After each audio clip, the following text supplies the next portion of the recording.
Welcome to Buddha at the Gas Pump. My name is Rick Archer. Buddha at the Gas Pump is an ongoing series of interviews with spiritually awakening people. There have been over 375 of them now, and if you'd like to check out previous ones, go to batgap.com and look under the past interviews menu, where you'll see them organized in 4 or 5 different ways. This show is made possible by the support of appreciative viewers and listeners, so if you appreciate it and feel like supporting it to any degree, there's a donate button on every page of the site. So today my guest is Lawrence Edwards, PhD. I'm kind of excited about this interview. I say this pretty often, but I really enjoyed preparing for this interview. Lawrence has a wealth of experience and wisdom, and going back many decades, and I really enjoyed listening to his other interviews and reading his books. Let me read a little bio here. Lawrence is a PhD and has practiced and taught meditation for over 40 years. He is the founder and director of the Anam Cara Meditation Foundation, a nonprofit organization dedicated to teaching meditative practices from a variety of traditions. The mission of the Anam Cara Foundation is to make meditation instruction available to everyone. Lawrence has offered thousands of free meditation programs at universities, hospitals, churches, meditation centers, yoga centers, hospice groups, prisons, and more. Dr. Edwards maintains a clinical practice in Armonk, New York, offering optimal mind training, transpersonal psychotherapy, spiritual mentoring, biofeedback, neurofeedback, hypnosis, peak performance training, and meditation training. He also works with people interested in spiritual growth, dream work, and Kundalini processes. He has served as president of the Kundalini Research Network since 2006 and is recognized around the world for his wisdom and skill in working with Kundalini. Dr. Edwards has studied and practiced in the Kundalini Yoga tradition, Tibetan Buddhist and Huichol Indian shamanic traditions. These rich reservoirs of wisdom have expanded and deepened the transpersonal and Jungian psychological perspectives of his professional training. His mystical experiences began as a young child and have continued throughout his life. They have been the real guiding force behind his studies and training. His profound experience of the divine, present in everyone at all times and in all places, has led him to live a life of service in teaching and supporting others on their journeys into the divine. So, good to meet you, Lawrence. Oh, pleasure to meet you, Rick, and your audience. Yes, and let's see, there's it looks like about 50 people on so far, and probably most of them know the drill. If they have a question during this interview, they're welcome to post it in the form at the bottom of the page on the upcoming interviews page on batgap.com. So, you're one of these people who, as I read your book and so on, I think I'd like to do like a 1-month interview with this guy where we just read a passage and talk about it, and read a passage and talk about it. But that'd be a little difficult to do logistically, and YouTube doesn't let you upload files that big. So we'll have to squeeze it into 2 hours. But you do have a wealth of experience and knowledge, and I think I've taken a lot of notes from my reading, and I think we're going to cover a lot of ground here. Great. Would you like to start with the experience you had during the thunderstorm when you were a child? I'll start anywhere you would like me to start. Why don't you start there? It's a good beginning. All right. So just to help your audience, you've read that, and it's something that I've written about in relationship to my experiences of the divine feminine and the notion of Kundalini as one name for the divine and the sort of the feminine face of the divine. And one of my early experiences of that happened to be when I was about 3 or 4 years old. And I was probably 3 because I was still in a crib. And I woke up to this raging thunderstorm. And, it was crashing thunder, the lightning was flashing. And I looked up over the railing of my bed. And there was what I thought was my mother standing over my bed, looking very, kindly and compassionately at me. And as I looked at her, and I remember my little, voice saying, "Ma," and she just stood there. And few moments went by, a few more clashes of thunder and flashes of lightning.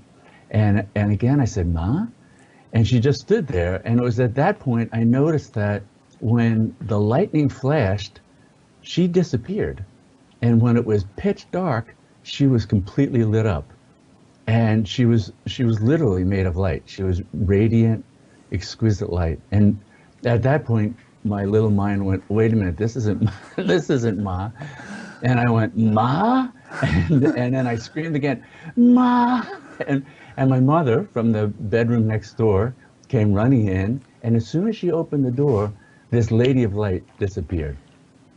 And I started telling her about the Lady of Light, and my mother was going, well, yeah, you have a great imagination. And, it was just the storm, it was just a dream. And I was absolutely, I knew that was no dream, and talked about her literally for years. I mean, my brother and sister remember me talking about her, my mother, my father at that time, they have both passed away.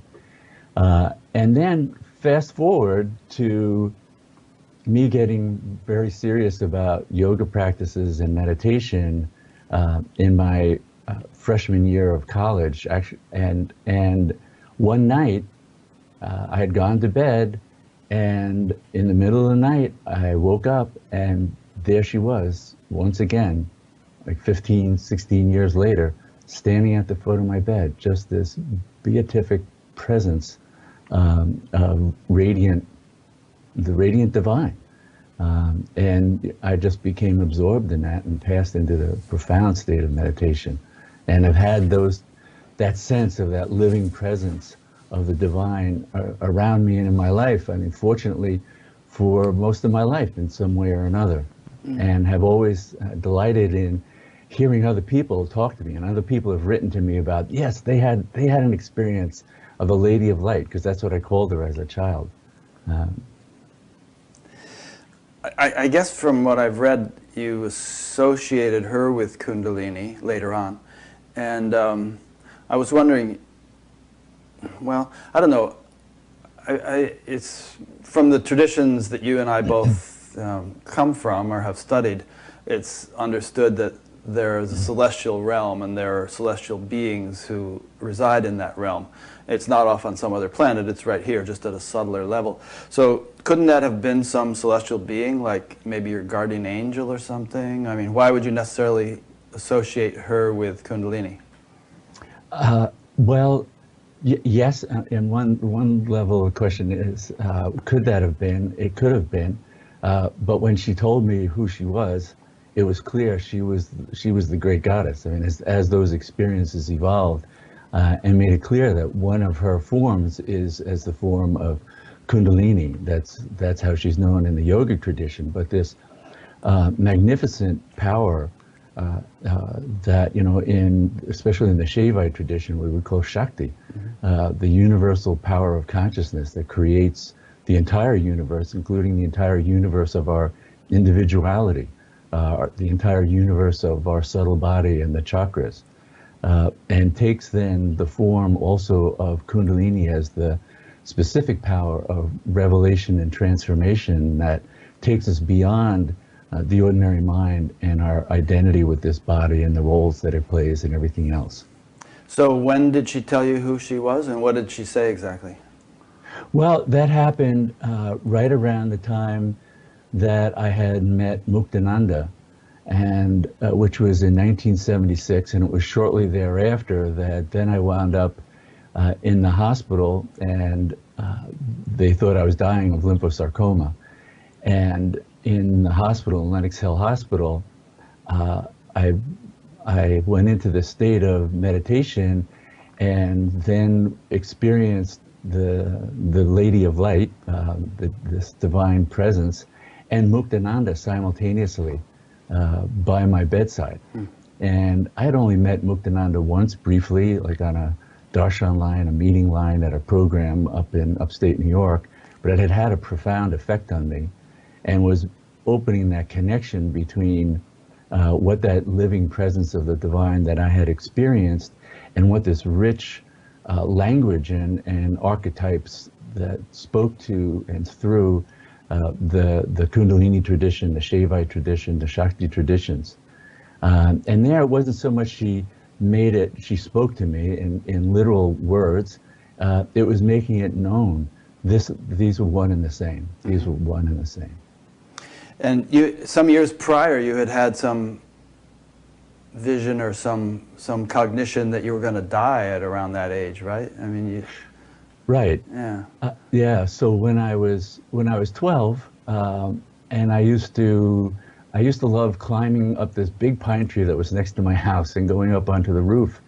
And I would just lay up on the roof and stare up at the sky and go into these kind of states of meditation and reverie and watch the clouds drift by. And it really gave me the sense of that was the world, just clouds drifting by in the sky, thoughts drifting by in the mind. And I'd get into these just profoundly still kind of states. And at one time that happened, and I heard this voice, and it said, very matter-of-factly, you're going to die by the time you're 25. And to a 12-year-old, 25 seems like a really long time. I had a cousin who was 24, and I already thought he was an old man. So it didn't concern me at all. But it certainly stuck in my mind. And that time when I was then hospitalized at Lenox Hill Hospital, I was 24 and my birthday was coming up in 3 months, and they said I might only have a couple of months to live. And then I thought of that again. I went, oh, yeah. that's what was being communicated. But it turned out these growths you had in your chest were benign. They weren't cancerous, and you lived. Right. I wonder if there was some kind of divine intervention, like you were given a second lease on life, and like had you not been on the verge of dedicating your life to spirituality, I don't know, this is very speculative, but right. they might have been, right. Malignant, and you might have died. There are stories like that, where Shankara had a number of things like that in his life, where he was going to die, but he, made some sort of commitment or something, and it kept him alive for a number of, yeah. Well, I mean, that was my experience. I mean, when I then was in Lenox Hill Hospital, and they really thought I was going to die, I really turned to the Lady of Light, I mean, in a very conscious way of praying to her and to Muktananda, who I knew had an extraordinary power that moved through him that was very reminiscent of the Lady of Light to me. And I offered a prayer that I didn't know what was going to happen. I didn't know what would come of all this, but if there was any way for their grace to carry me through that, I really would. I would dedicate my life to the divine, to service of the divine. Yeah. And it was then that I fell into that deep meditation and had the experience of their presence. And it was shortly thereafter that they changed the diagnosis. And it wasn't long after that, after I got out of the hospital, I did leave everything. I left my fiance, I left my job, I left family, I left everything to go serve. So yeah, it's very interesting.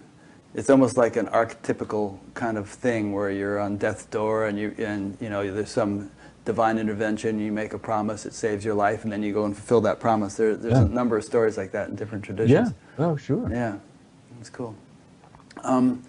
So we'll kind of weave the biographical stuff in and out as we go along. And feel free to bring up anything at any time that comes to your mind, even if I'm not asking a question about it. But we've thrown the word Kundalini around a little bit here, and perhaps we better zero in on a better definition. I think probably most people listening to this have some idea of Kundalini and chakras and all, and they think of the Kundalini as some energy that's coiled up at the base of the spine and is ordinarily dormant, and then in some people it awakens and works its way up through the chakras, and that's probably the extent of what the majority of people understand about it who understand anything. So how would you like to elaborate on that? You got a few days? Like I said, we can make this a 1-month interview. Yeah, so it's been a lot of my work, I think, has been trying to give voice or give some clarity to the magnificence of Kundalini. I mean, a lot of, especially Western understanding of Kundalini is to me quite limited. And what's often part of the root of that is much of what's communicated and has been written about Kundalini is really encoded in the language of symbol. And symbol points beyond itself. But unless you understand the language of symbol and what these extraordinary archetypal images, depictions, ways of talking about sound and form, if you don't have a deep appreciation for that, it becomes very concrete and it becomes very kind of simplistic. And then a lot of the depth, the beauty, the meaning, the profound nature of Kundalini gets lost. And so what's been sort of transferred into more popular kind of literature and understanding is this, the system of the chakras, as you say, Kundalini coiled at the base of the spine. Well, all of that is this profound, profound symbolic language. And part of my training as a Jungian and training in symbology and the work of Joseph Campbell really helped me to understand and unfold that, and working with teachers who had the wisdom to communicate that in ways that you don't just get from a book. And to understand that even something as seemingly concrete as, oh, here's this coiled form at the base of the spine, is already so concretized what is going on there. Yeah, and a physiologist would scoff at it. They'd say, Right. nonsense, Right. There's no coiled form. We've Right. done detailed anatomical research. There is Right. no such thing. Right. Yeah. And it often picks up Kundalini sort of halfway through its entirety of a presence. So to understand Kundalini where it is and being symbolized as this coiled form in this root center, the earth center, the Muladhara chakra, you first have to start with, well, how did that even come to be? And so that's why it's the whole nature of Kundalini can't be understood separate from understanding Shakti. Shakti meaning power, the universal power of the infinite to manifest form. And to know that, the power of consciousness to know itself both as the form and as the formless. To create all the domains and universes of form out of itself, as itself. And that's the nature of Kundalini. That is the nature of Kundalini. So the symbol in the Sahasrara, the top chakra, that represents that transcendent state of union. There, Shiva and Shakti are one, and they're inseparable. Then you get this dynamic play, and we could go through the stages of that if it's interesting, and the evolution of consciousness and how it goes from this boundless infinitude into something that's finite and measurable. And how does it then go through the stages, the successive stages of taking on form until you get to the most concrete form, the base form of the earth element. That's what's symbolized by the Muladhara chakra. And there, then you have concrete forms symbolizing the unity of Shiva and Shakti, so that even there, they are completely present. And there, Shiva is the form of a lingam, and Shakti is the form of this classic ancient feminine form of the snake coiled around that. But in part, what it's depicting is that even in the most concrete level of reality, Shiva and Shakti are complete union and completely present.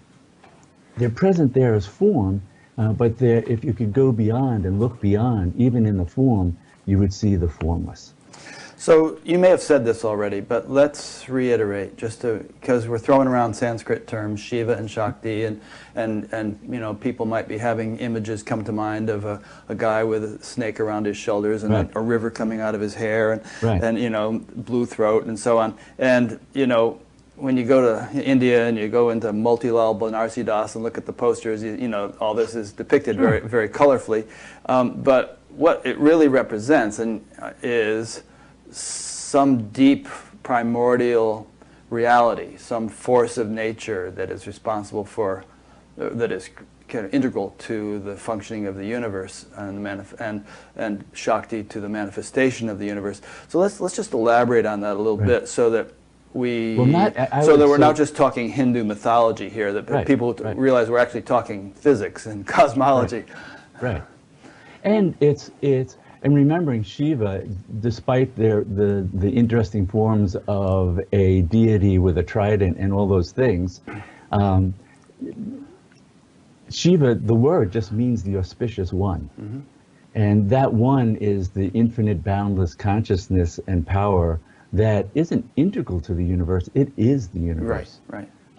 And so it comes from a tradition that is different than our Western minds are very much attuned to monotheism, and this is monism. So monotheism, there's one God, and then there's all of creation, and it's primarily a kind of a dualistic perspective.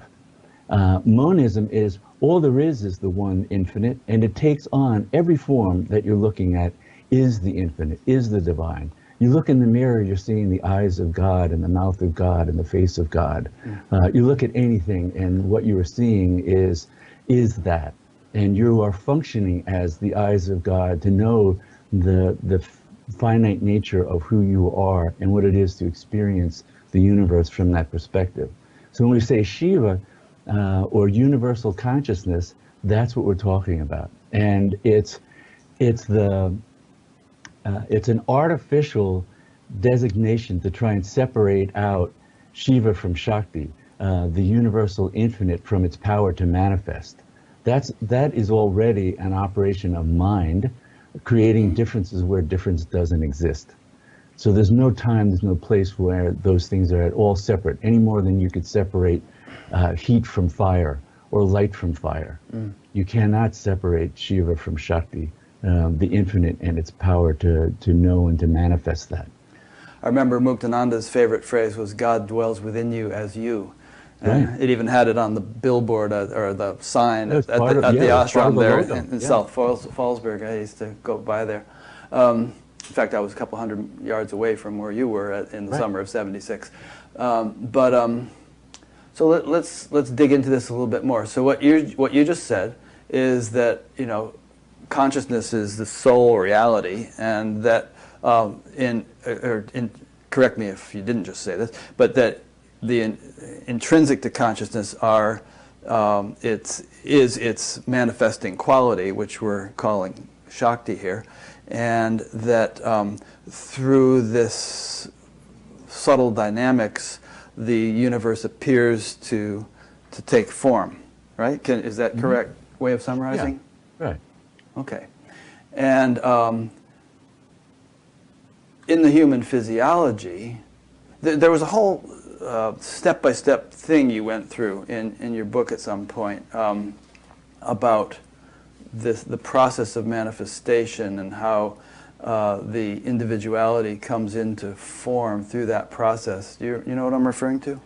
Yeah. So and I think so we'll go into that. But part of what these traditions try to lay out is then what's the map? What's the map of how you go from the infinite to the finite? Right. That's what I'm referring to. So one map would break it down into 4 bodies. There's the supracausal body of the infinite that is all-encompassing, is both the transcendent and the immanent in complete union. Then there's the causal body, then there's a subtle body, then there's a physical body. That's a way of understanding different levels of sort of manifestation and the consciousness as a subtle energy becoming more and more concrete until you have physical form. So that's one map. Another map is the map of chakras. And that delineates it a bit further. So instead of having sort of a 3-stage process, causal, subtle, gross, physical, now you have chakras. Also looking at the different ways consciousness becomes more and more dense, more and more contracted, more and more gross until you get sort of the physical elements. Yeah, and that's not really an alternate map, that's just an elaboration on the first map, right? Right, and it's important to understand a map is never the territory. Having been a backpacker and hiker and spelunker that part-time, the map is never the territory.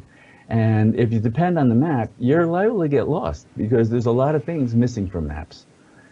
And so, yes, it's a nice sketch of what that is, but it's part of what happens when when we don't understand the symbolic nature of what that map is, and also, you know, something that Piaget, I don't know if you're familiar with the developmental psychologist Piaget, Sure. And his stages of development. And one of the things that his work and the subsequent testing and everything that was done and research to validate those stages of cognitive development was, many people get caught, and there are sort of demographic studies that talk about how much of the population progresses through those different phases. And one of the next to the last phase is concrete operational thinking. It's concrete thinking. And that is a level of thought where it's very hard for people like in that mind state, and when we're younger, is particularly when it's dominant, to see the symbolic, because we're thinking concretely. And concrete thinking always leads to that kind of misinterpretation. It leads to fundamentalism. It's mistaking the symbol for, you know, something that's concrete. Whereas a symbol is always pointing beyond itself. It's the old Zen saying, you know, don't confuse the finger for the moon. So teachings, practices, whatever, pointing to where consciousness is, but you can't take that thing as the concrete form and get involved in that. And so that's true then of also this system of chakras, which is beautifully elegant in describing that. And people can get involved in it in various ways and to various degrees. But if you look at it just in terms of, you know, each of the chakras is associated with an element. And so when you start out with the Sahasrara, there's the infinite transcendent. Then when you get down to Ajna chakra, well, that's not exactly an element. That's where mind, sort of individualized consciousness, comes in. And so now you have the infinite starting to contract and take on a finite form. And we wouldn't say mind has the same form or properties that, you know, the body has or the computer you're looking at or whatever. It's not that defined, but it's more defined than the infinite, the boundless, because now it's bound, now it's contracted, now it has limitations to it. And then out of that, and this process of the descent of Shakti, of pure consciousness through the chakras and the creation of each level as it goes, is called involution. It's sort of the involving of consciousness in the manifestation of form. So then when you go from the Ajna chakra to the Vishuddha chakra, well, now the Vishuddha chakra is the element of space, sometimes called ether. So it's more concrete than mind, but still pretty subtle. When you get to the heart chakra, now that's considered the element of air. So air has more definition. You can feel the wind, you can't feel space. So it has more definition to it, more form, it's more contracted. And out of that, then it descends further. And when you get to the Manipura chakra, you get to fire. And that's the element that's seen to be represented by that level of manifestation. It contracts further, becomes in the Swadhisthana chakra water, the element of water. Until finally you get to the Muladhara chakra and the element, the grossest form, earth. Important to realize, you're still in the subtle body, so none of these have a physical form yet. We're still on the subtle essence of each of these planes, each of these elements that is being represented by this involution and form-assuming nature of Shakti. Does this mean that even a disembodied soul, such as between lifetimes or something, would have all these chakras intact without a physical body? Theoretically, yeah, there would still be in the subtle seed form, in the tattva form. That as long as, you know, in a sense, once you get below the causal body, and this is here, in a sense, how that map of the causal body, the subtle body, and the physical body overlays with the chakras, and is also a way of talking about how does creation happen. And one thing that's important to understand is, so the Eastern traditions their paradigm for looking at how creation occurs is radically different than the Western scientific materialist tradition, which forms a lot of the basis of our thoughts and ways of understanding the world. So a materialist philosophy looks for material causes to explain the subtle. So consciousness is an artifact of neurons firing. So you have concrete brain cells firing and consciousness is produced. Now, the Eastern tradition say, no, it's the other way around. The subtle creates the gross. It's consciousness that creates a body and a brain in order to manifest its qualities of consciousness. And that whole process of involution, of going through the chakras and understanding how it's manifesting things at different levels, is that understanding of how does the subtle and the most radically subtle, the infinite, the Sahasrara, that boundless energy, go into becoming something as concrete as our hand or the chair that we're sitting in. So you just mentioned that, you went through all the chakras, and you mentioned that, at that stage that you had discussed, the physical body still hasn't come into the picture. So at what point and how does the physical body come into the picture and kind of become associated with these different chakras? Well, there it has to do with what's coming in when we're our karma, the residue of our past actions, are helping to shape what's the body that we're going to take in this lifetime, and how is that form going to manifest. And so on a subtler level, it's just the seeds of that that are going to produce that. If it happens to be that seed is connected to that we're going to be manifesting a human body in the next lifetime, then that seed will come and unfold as that human body. We might not come back as a human body. We might come back as a different form. Do animal bodies have all the chakras too? I've never looked into that, so I don't know how many chakras or what their subtle body physiology is. Okay, just curious. Yeah. All right, so then at some point, the whole process begins to go in reverse, so to speak, in terms of awakening to higher and higher centers within the body and eventually back up to the Sahasrara. Is this the appropriate time to touch upon that? Sure, and what happens with, it's not a mistake that the Shakti has created this physical form to evolve and experience its own unfolding of creativity and to explore the universe of limitation, the universe of form, the universe of a body, of intentions. In the yogic tradition, this realm is called karma bhumi. It's the realm of coming to know very clearly the laws of cause and effect, and how we create reality, and how what we're creating or putting out on more and more subtle levels comes back to us and shapes our experience.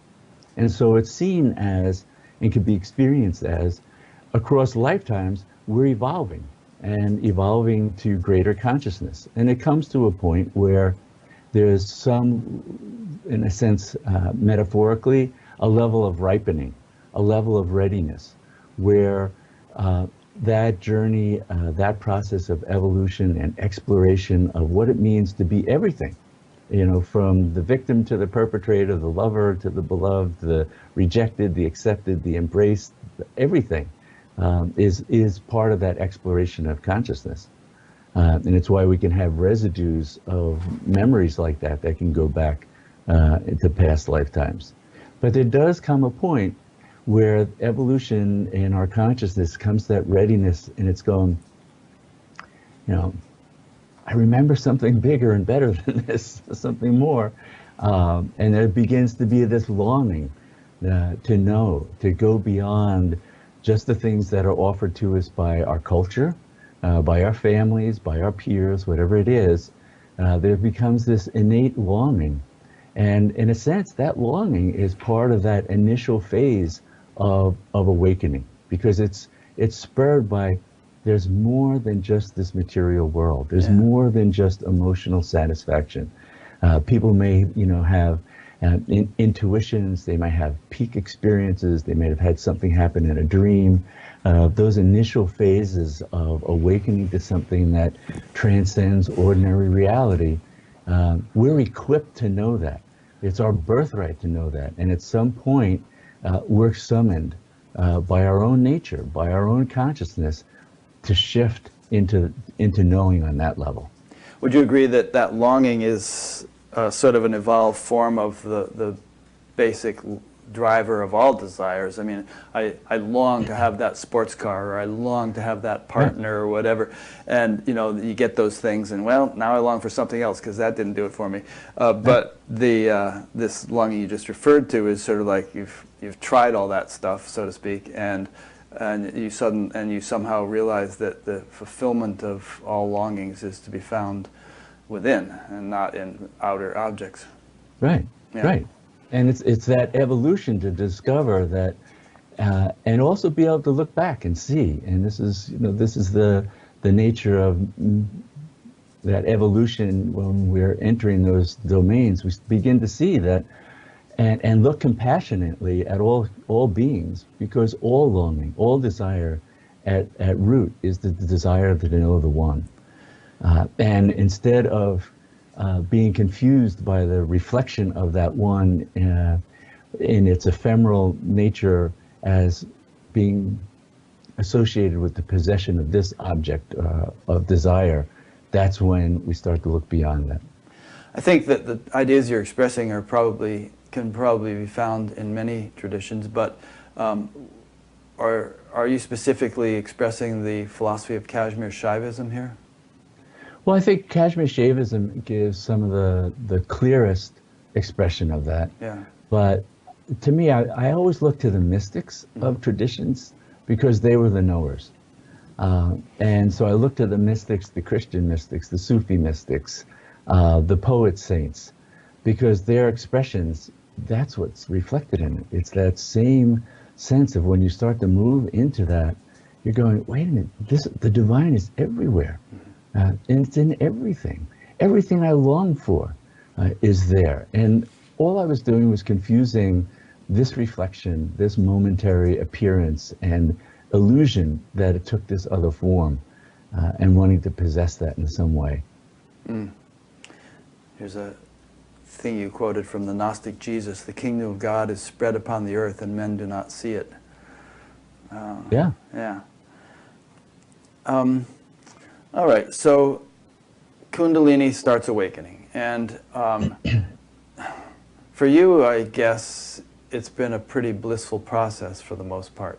All kinds of wonderful experiences, and revelations and cognitions and openings and awakenings. And have you ever had a rough time of it? I mean, I'm in touch with a couple people, have been, who are basically completely incapacitated by a Kundalini awakening, to the point where they can't even function or get out of bed or anything. It's a pretty horrific situation, and you do hear these scare stories about Kundalini. So has your experience always been pretty blissful, and did it reach some kind of conclusion? Do you feel like you're fully cooked in this respect? Somebody sent me an email. They said, well, they wanted to know whether you have gone through this whole thing yourself, and if not, how can you help anybody if you haven't been through the whole thing, start to finish? She mentioned that Papaji once said that he'll be sort of dealing with that energy. He said the Kundalini would dog him to his dying day.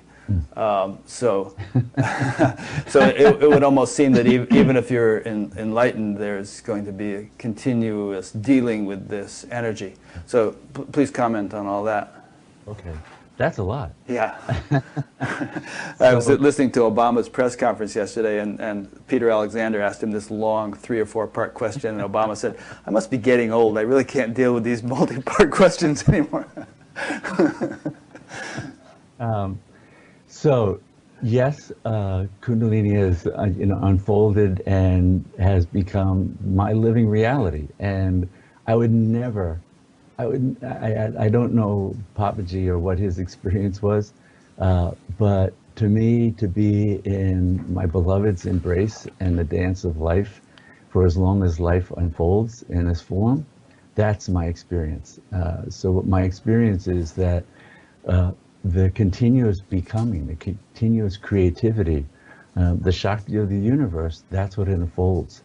And that's what she keeps revealing, that every facet, everything that appears is literally a face of the divine. And that's the continued unfolding. Have there been tough times? There have been very challenging times. There have been painful times. There's been physical pain. There's been emotional pain. There have been times when I wondered, how am I going to function trying to carry the experiences? Times when I've had to just put experiences aside, in a sense, and sort of have a safe container within myself, and go on with getting absorbed in, writing my PhD thesis. One of the things I write about in the book, The Soul's Journey, was a set of experiences that unfolded of Shakti, giving me the direct experience of moving in that whole evolutionary pattern.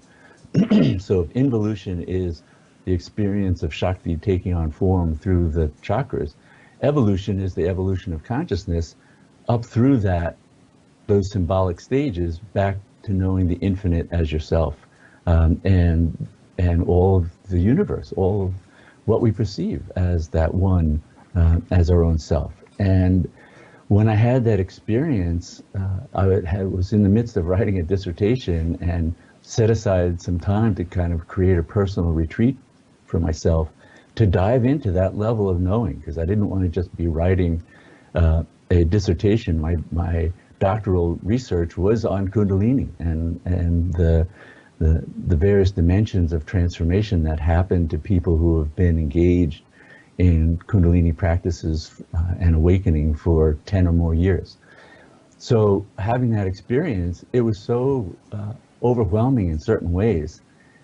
And though it was probably the greatest fruit of my research, it also didn't have any place in academic writing, and wasn't something that I could then put into a research paper. So I had to have a way of trying to contain that and go, no, but I still have to write, in a dissertation in an abstract form about these things. And so there are various demands that happen for many people. How do we contain it? How do we move through it? What's happening with the body when it's working on an area? And it's horrifically painful and difficult moving through ways that the Shakti is trying to transform the physical body and transform the subtle body so that they become instruments both of knowing and participating in that divine creation and being able to experience it in their own way. I mean, the body wants to know the bliss of the infinite in the way the body can. The mind, our consciousness, even as a limited form, wants to know the ecstasy, the rapture, the love that comes through the divine. And the energy that's making the entire body and physical body as an instrument of the divine for both knowing, revealing, participating. That kind of process, the yogis knew it was kind of a ruthless process. And so very often, Kundalini was sought after, but only after many kind of purificatory processes were done and deep practices were done to help really set the stage for a smoother awakening. But now people are having spontaneous awakenings.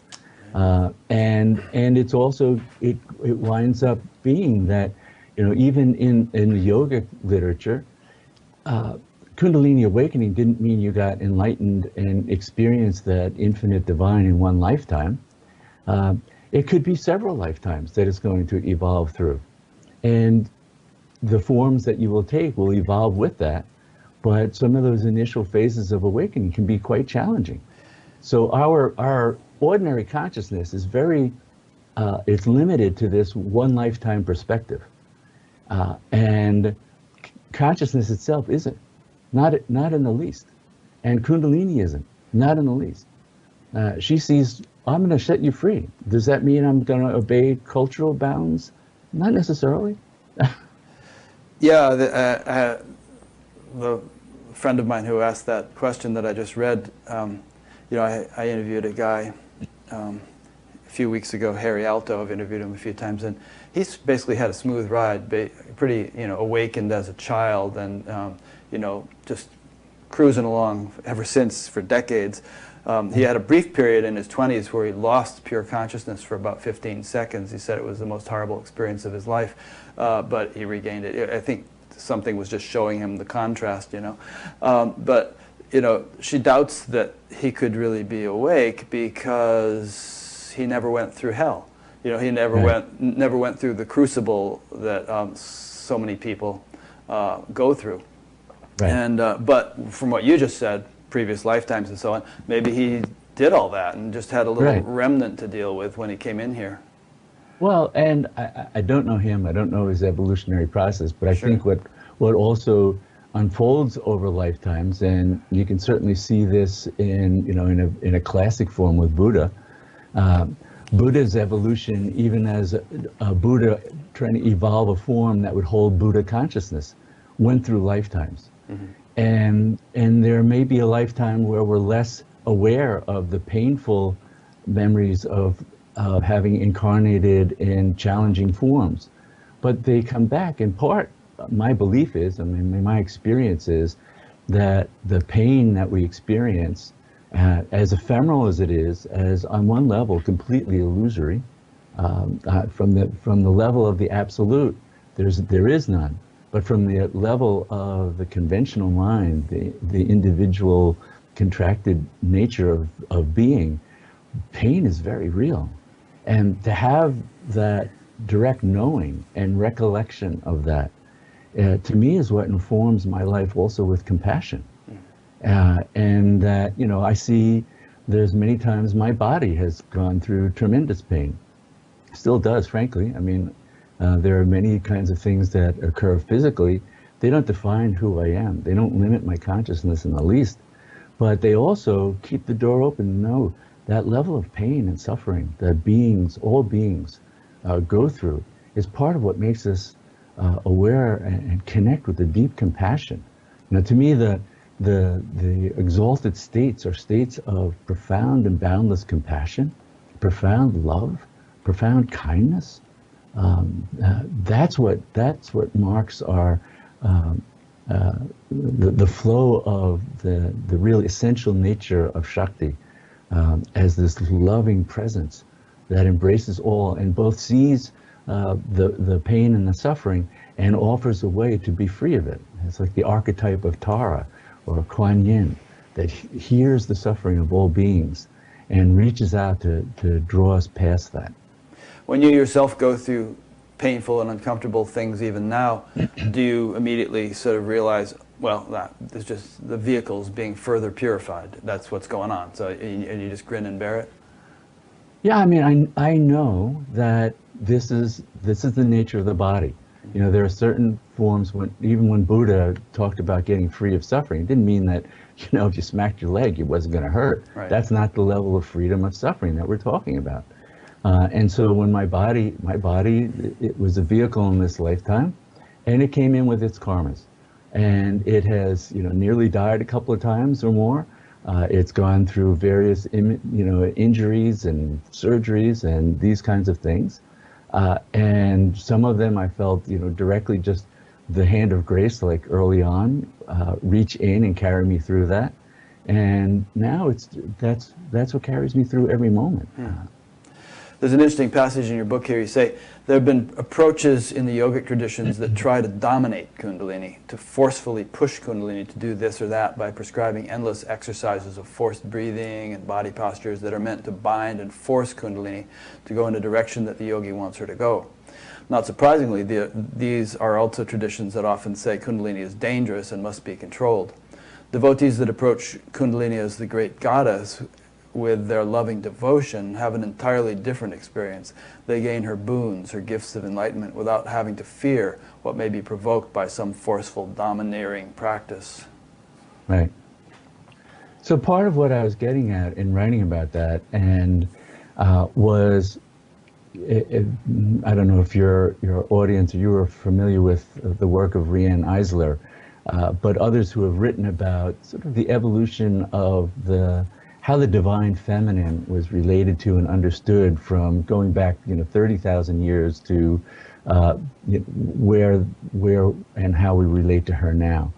And Riane Eisler does a beautiful job, and I won't reiterate all her work, but showing how as the masculine began to dominate more, and that early human culture was dominated by the divine feminine, the great goddess, and our ways of relating to the universe, to each other.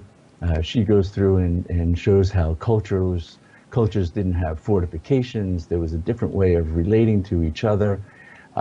And as the masculine began to develop, and it's a natural development of consciousness, this way of relating to the divine began to shift. And she coined the phrase the dominator mode, because that was part of that kind of masculine, patriarchal development of traditions and patriarchal religious traditions and approaches to the divine that evolved out of that. And that also touched, even in the East, the traditions related to Shakti and to Kundalini. And so there's this way of trying to dominate the energy, diminish it and say, oh, it's just this psychophysiological energy, or it's just this energy that the yogi has to prod and force into awakening and then has to forcefully guide and direct, reflects that kind of dominator mode of consciousness in relationship to the divine feminine. And especially, my experiences directly, and I was, delighted with Muktananda's way of teaching it also, was completely different. It was really honoring her as the great goddess. And there was I wrote in The Soul's Journey a story about how there was a very famous author came to see Muktananda, and he had written about Kundalini and his experiences, her as being fairly mundane and ordinary. And he was at the ashram. This was up in South Fallsburg, and I was there at the time. And Muktananda had a kind of a reception room. It would be called the darshan room, but it was this reception room where we would meet with people and talk with them more individually. And this author was sitting outside waiting for his turn to go in and see Muktananda. And as he was sitting there, he had this vision of the goddess Kundalini walking by to go in. And she was resplendent. She was the great goddess.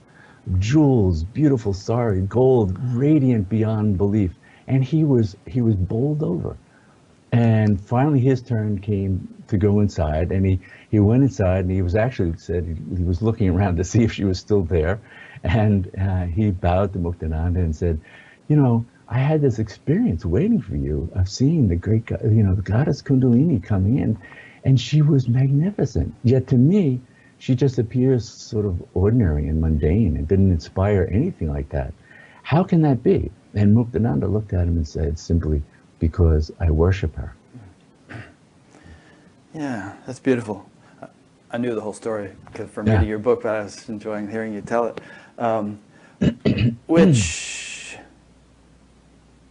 brings up an interesting point in terms of the heart, I suppose, and devotional qualities being valuable on the spiritual path. And that's not always the case. I mean, a lot of times spiritual paths and teachers are kind of dry and not a lot of that dimension.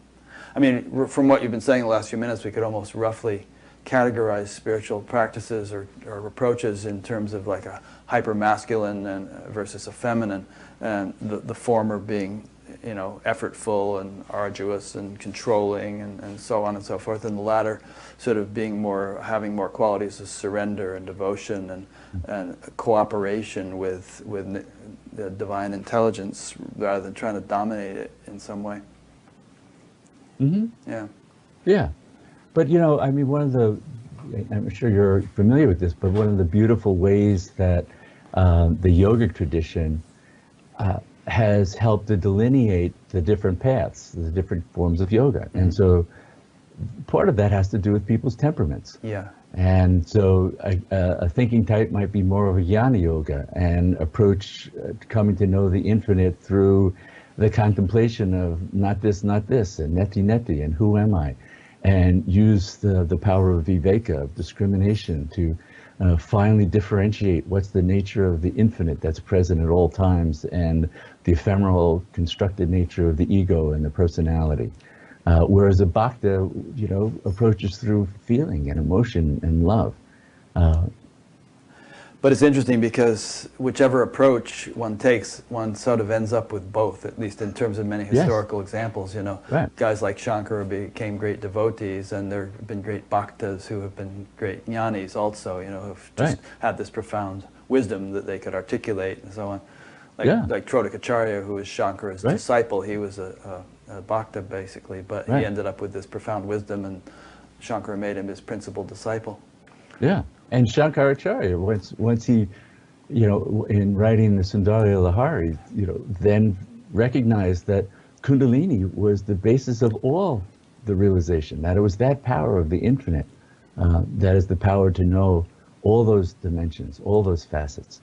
So the individual mind gets, sort of a page by page, a snapshot by snapshot of the infinite, and can mistake the part for the whole. Right? Whereas when we enter into that consciousness, we see the indivisible unity of the knowing, the feeling, the consciousness, the love, the compassion, that's always completely present in their fullness all the time. With all this talk that we've been doing about, practices and progress and lifetimes, and, we make it sound like a fairly long-term enterprise. What do you make of these people who are kind of popular these days, some of them who say things like, you're already enlightened, just kind of accept that, and you don't need to do practices. Practices imply a practicer, and you're just reinforcing duality and so on. What do you make of that whole attitude? There are times when cutting through the duality, that's what I hear is important. And they may or may not be aware of how many lifetimes it took for them to get to that time and to that perspective and that understanding.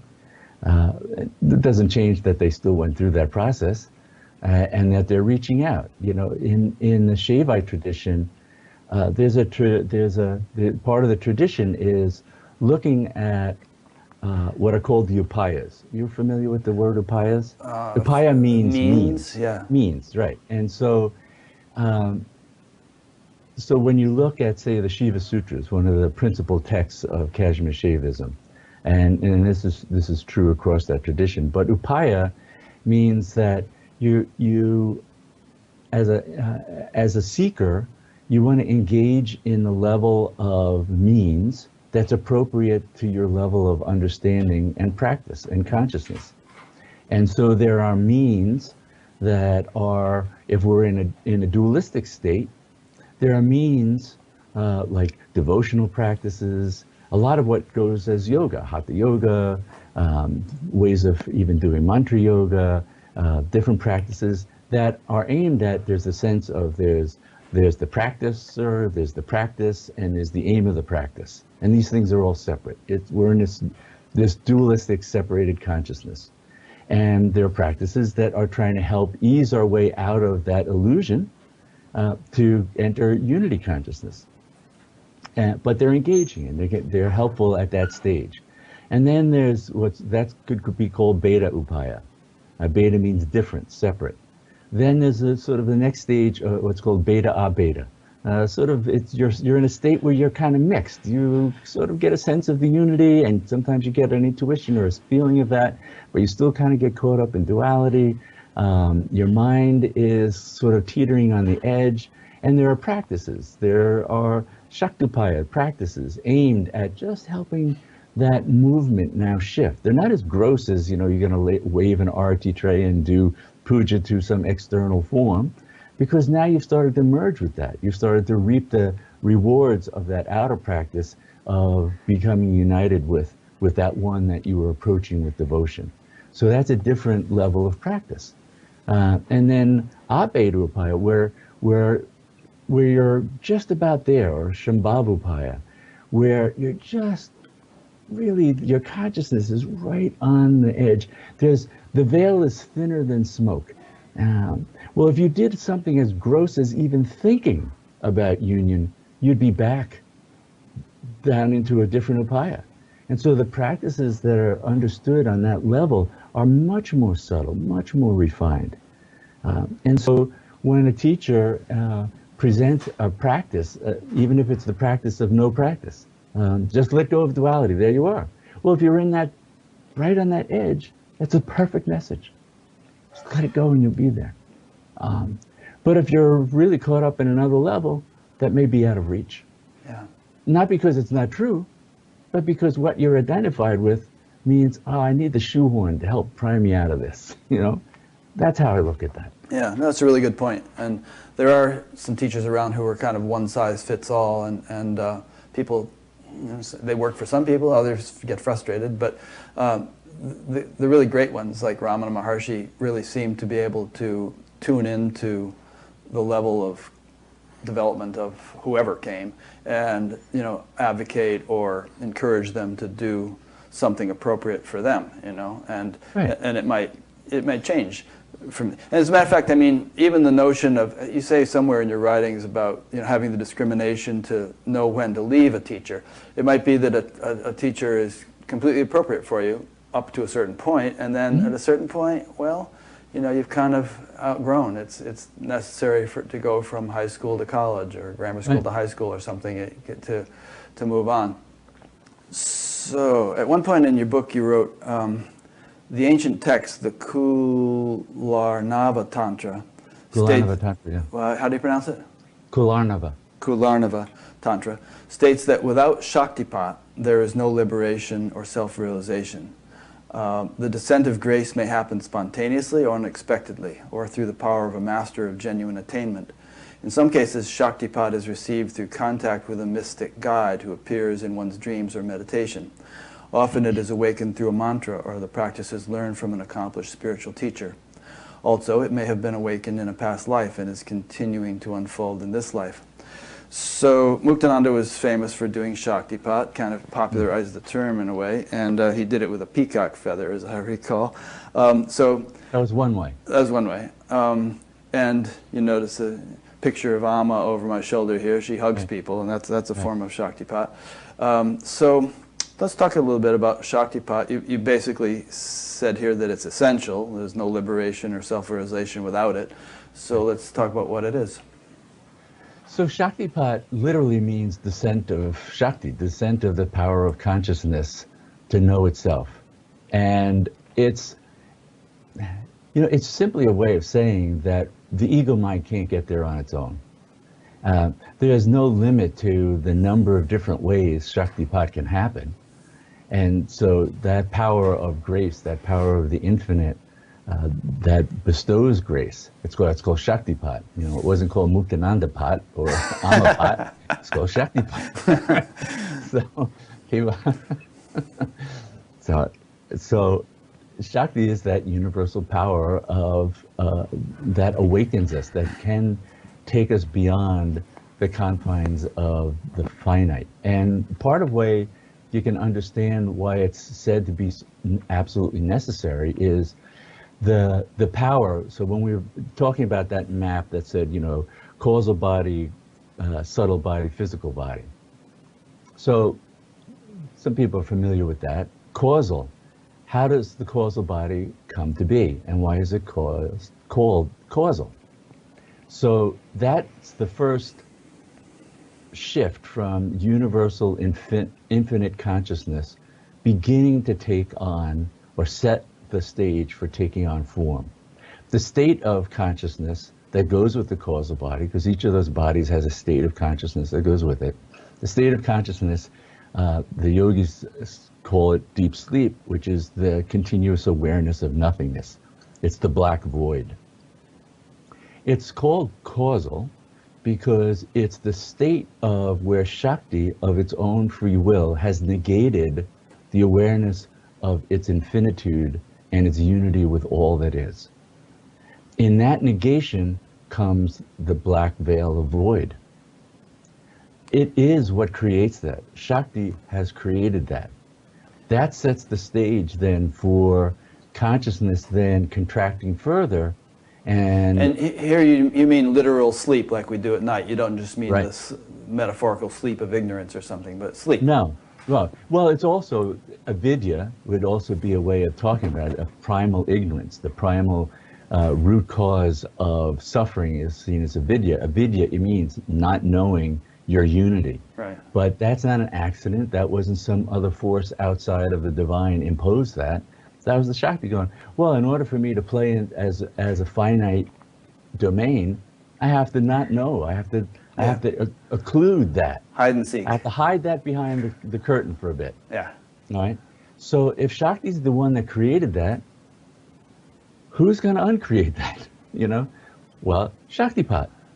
So that's what that is. That Shaktipat is the meaning that it's the influx of the power to awaken and know itself in its magnificence, its infinitude again. So Shaktipat is that influx of consciousness beyond just the ordinary mind that allows us to experience what we are in our fullness. Because the ordinary mind is the part. The part can't know the whole. The wave doesn't know the ocean, it's part of the ocean. So Shaktipat is just a way of talking about that it's that influx of consciousness that then can undo that primal level of ignorance, of not knowing, that was part of the creation of individuality, of a universal form. Okay. And that's why there's no limitation on how Shaktipat can happen. You can say, well, it can happen in a dream, it can happen spontaneously, it can happen in a past life, it can happen because of a practice, it can happen, you know, connected to a being through whom Shakti flows and chooses to flow through that conduit. To me, I'm always clear about talking about it in that way, that individuals can be a conduit. You know, if you're dying of thirst, and you go to the water fountain and you get a drink of water and you go, oh, that's so good. You don't kiss the fountain and stay and hanging out by the fountain. It was the water that quenched your thirst. And so understanding that as there are forms through which this power flows so magnificently, we can revere and respect them, but it's the power of consciousness, this power of grace that reveals that within ourselves, that we really, truly honor and revere. Nice. A question came in from Dan in London. It's a little long, but Dan always asks good questions. So here we go. While doing a TM practice, Transcendental Meditation, and being barely aware of my body, I suddenly had a thought that I needed to let go of all the attachments that I have to my family. Following this, I suddenly had an explosion of energy at the bottom of my spine. The energy rose about halfway up my spine and was very intense. It was kind of accompanied by bits of my life flashing through my mind and somehow deciding to let go of things. Once the energy reached about halfway up my spine, it stopped and gradually subsided. Over the next couple of weeks, I had back pain, but that gradually went. This happened about 2 years ago. I did have lots of other experience of very strong energies previous to this while asleep, but this was the only time it happened while awake, and it was the only time it fitted the traditional description, happening from the bottom of the spine and with such ferocity. These kinds of energetic experiences have now not happened for a while. Do you have any advice on this, or can you recommend a practice perhaps to supplement TM? Right. So what he's talking about is the experience of, in sort of the language of a Kundalini tradition, we would talk about Kriyas. Kriya means movement of. So a Kriya is a movement of the energy, the Shakti, the power of consciousness. And those Kriyas can occur on the physical level, so they can be a part of the physical body, and you can literally get physical movements. You can get people going into spontaneous hatha yoga postures. It's understood that most of the, or all of the hatha yoga asanas, postures, were first seen as a result of Kriyas, that people go into that and the Shakti is bringing them into that kind of movement. And then it was sort of codified and systematized with the notion that if you practice that, you would both be helping to purify the physical and subtle body and set the stage for that kind of expansion and awakening. Kriyas can happen on a subtle body level, where there are energetic movements, flashes of light, sounds, energy movement, all kinds of things. Anything that's within the domain of the mind can be subject to or experienced in some way as a Kriya moving through consciousness. And there are practices that you can do to help support that, to support that that energetic flow. And that can be things including practices like Hatha Yoga, Tai Chi. You know, many of these practices, Chi is another word of like prana for a manifestation of the energy of Kundalini. So there can be ways of working with that. Also ways of using with another principal set of forms for engaging Shakti in its more and more expansive nature is mantra. The very basis of mantra, all mantra arises out of Kundalini. Kundalini is what formed the basis of mantra. And so when you're engaging in mantra on different levels, you're engaging in Shakti. So deepening one's, deepening one's understanding of that helps. So that can be, you know, reading and studying about it. I write a lot about it in a couple of my books about the nature of mantra. There are mantras that come from traditions that are infused with Shakti. So they were known as a real vehicle for awakening Shakti, as opposed to a mantra that might be more aimed at focusing or purifying a certain part of the body or doing some other kind of action. So being engaged in mantra on different levels is a very profound and powerful set of practices. And that would be congruent because essentially TM was making use of bija mantras as a way of doing that. And so I've worked with a lot of TM practitioners and teachers who have come to programs, and they very much understood and resonated with that, and then were able to sense that, you know, the Shakti, the power that came through mantras that were given to me to pass on as Shakti mantras. So those kinds of ways of exploring it and shifting that understanding. So part of the way I read what happened with him when he opened the door of letting go of things about life, that's letting go of ways that were identifying, sort of binding our energy. Not literally throwing them away, because you continue to live your life and have those relationships, but it opens a door. So what are the ways that even in the midst of everyday practice, do you let go of those things? What are the ways that even as you hold the mantra, people can hold the mantra in a limiting way because their understanding of mantra is limited. And in a sense, they're closing the door to all the Shakti, all the power of consciousness that's inherent in that mantra, that could take them beyond that could open their heart to the boundless love that's present there, or the consciousness that suffuses their life. Good. So Dan's experience was kind of a nice one, and I understand that at one point you were overseeing the clinic or something in Ganeshpuri, India, Muktananda's ashram there, and that, you know, there was a freak out a minute basically going on with people, you know, just being blasted by the Shakti that was awakening in them. And I alluded earlier to a couple people who have been in touch with me who are really going through a rough time. You know, basically their lives are on hold while they suffer intensely, and who knows how long it's going to last or how it's going to end up. Right. So, you know, what measures did you use in Ganeshpuri? What have you learned since then? What would you offer people who are undergoing some kind of Kundalini process, or at least they think it's a Kundalini process, and that's worth touching upon too. You know, perhaps it could be something else and they should see a doctor. But the flip side of that is, if it is a Kundalini process and you go to see a doctor, chances are that doctor is going to completely misunderstand it and put you on Thorazine or something, and that's not going to be helpful. So how do you deal with people who are having rather severe symptoms of Kundalini awakening? How can you help them? Right.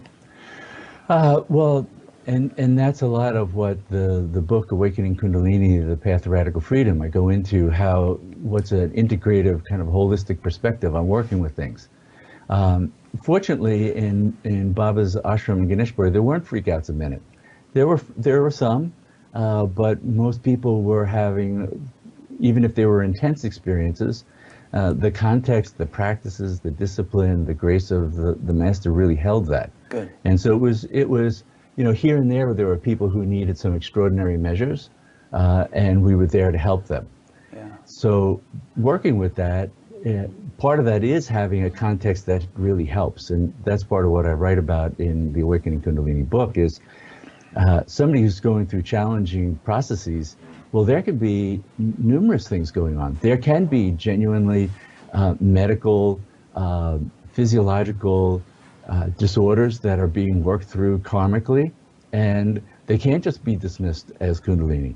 A person might need, I've seen people need anything from endocrine therapies and found to be deficient in certain hormones that were being dismissed as Kundalini. No, that was endocrine. That didn't mean it all got reduced to that medical thing. So Western medicine can be reductionistic, and that violates a person's sense of the deep, meaningful nature of this spiritual process that's unfolding. And the symptoms can be, from a medical perspective, then looked at as just the symptoms on a physiological or psychological level. So it's very helpful to work with people who have some kind of understanding. But even if not, if you need medical help, you might, really need to see a doctor and be able to work with how do you present enough of the symptoms to get help without trying to get them to understand Kundalini. Yeah.